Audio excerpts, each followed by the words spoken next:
پس میگه هر کی مسخره بکنی سرت میاد. فکر کنم اینا ما رو مسخره کردن سرشان آمده. بریم سراغ کلیپ امروز. اشیا وحشتناکترین و بدقیافترین موجود رو کره زمین پیدا کردم. این چیه؟ این آدم، حیوان، جن، چیه؟ بسم الله الرحمن دوران بلوغ من. تو این قیافه داشتی بعد میای مردم مسخره میکنی؟ خجالت بد افتضاح دیدم تو خودم آدمی یا الکل اتاق فرار. چیه؟ بابا اون قدم بد نیست. وای برام یه گله چقل زاگار ترقدم پیدا کردم. بیا بین. من نمیدونم این چجور رو شده. باید 40 کیلو وزن بره بیرون. منم این قدیمه منه.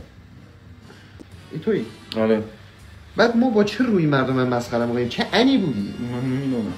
پس میگه هر کی مسخره بکنی سرت میاد. فکر کنم اینا ما رو مسخره کردن سرشان آمده. الان گرفتیمشون. این چیزه. چجور من با این قیافه رفتم بیرون؟ بینی یا دسته فشار خون؟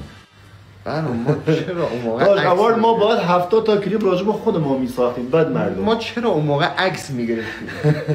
کاش دوربین اختراع نمیشه. بعد این 30 چیزم نگرفتم.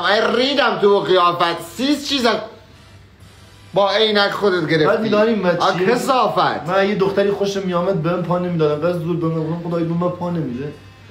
چه کردی؟ اصلا چه پا بده؟ اصلا چرا ما اون موقع خانه در میاد؟ چه پا بده؟ اسکلتیات تو آزمایشگاه آوردن یه لایه پوست کشیدن روش. این چه طرز لباس پوشیدن بوده اصلا؟ خدا لعنت. چه تیشرت اگه دماغم انقدر گنده از رخ به رخ میخوردن به اتوبوس. همه اعضای تو اتوبوس بابا پشت دماغش میشد لباس عوض بکنی. البته خود من همینطور. ممنون که تماشا کردید. کانال جوک کلیپ رو سابسکرایب کنید. سپاسگزارم.